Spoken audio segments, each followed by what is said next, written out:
The Black Wolf of Gaul, a tale from Xena, warrior princess.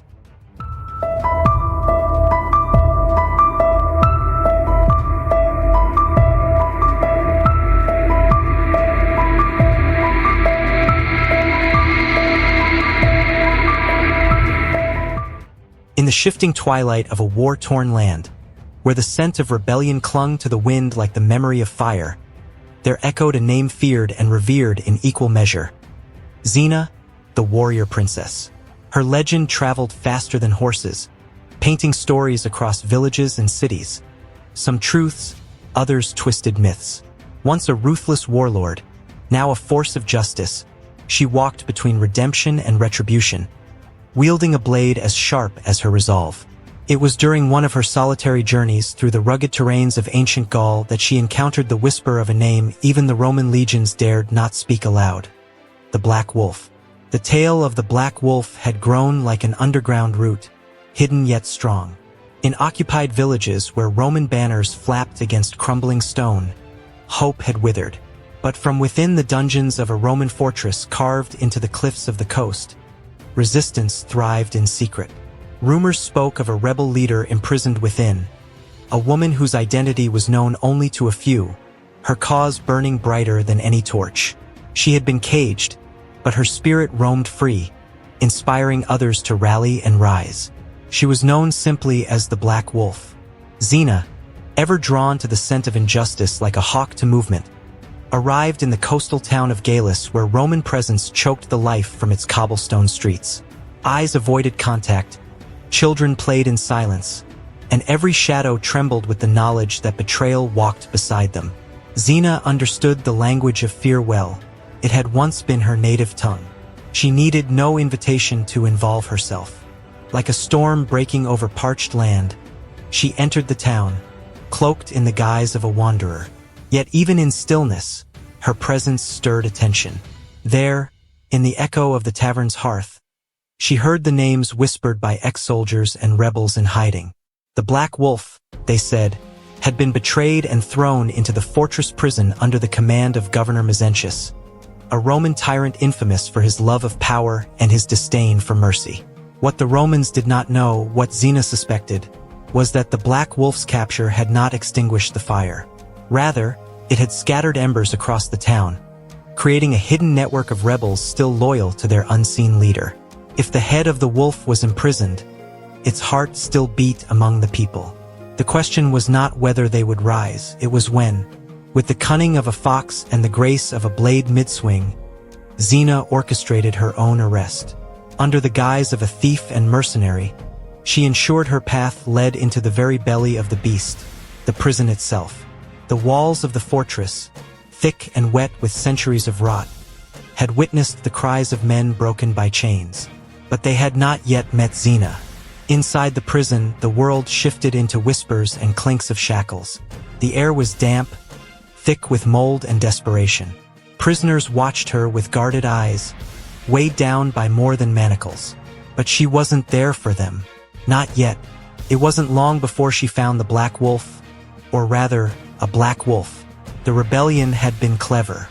The name had become a mantle, worn by many to confuse their captors. Several prisoners bore the title, spreading the scent of misdirection.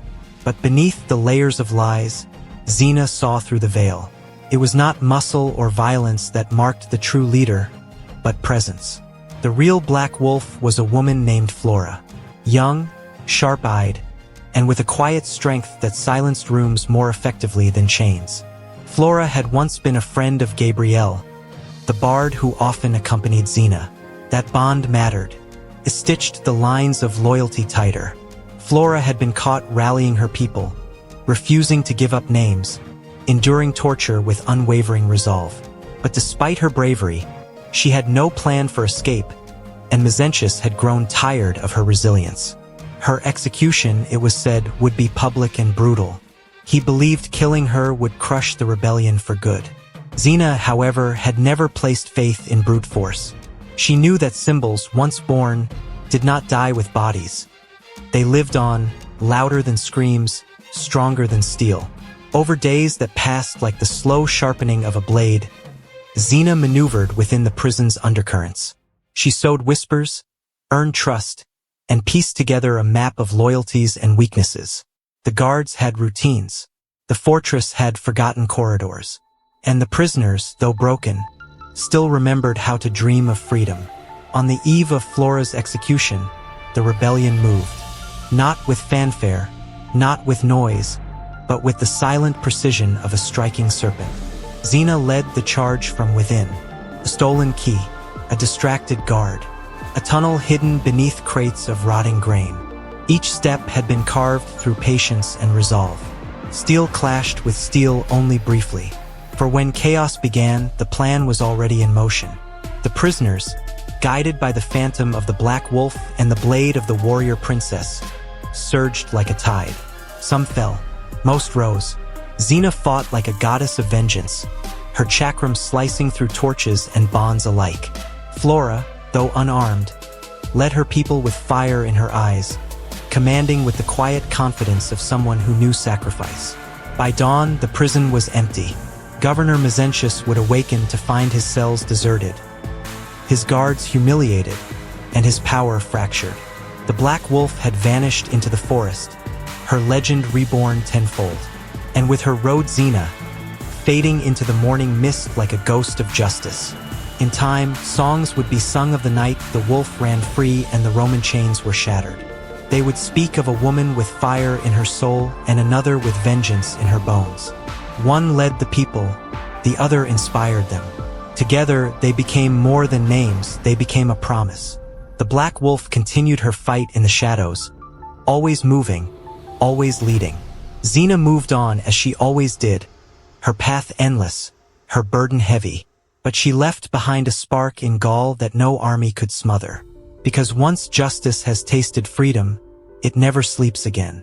In the tale of the Black Wolf, Xena the warrior princess infiltrates a Roman prison to free Flora, a courageous rebel leader whose identity as the true Black Wolf is hidden among many pretenders.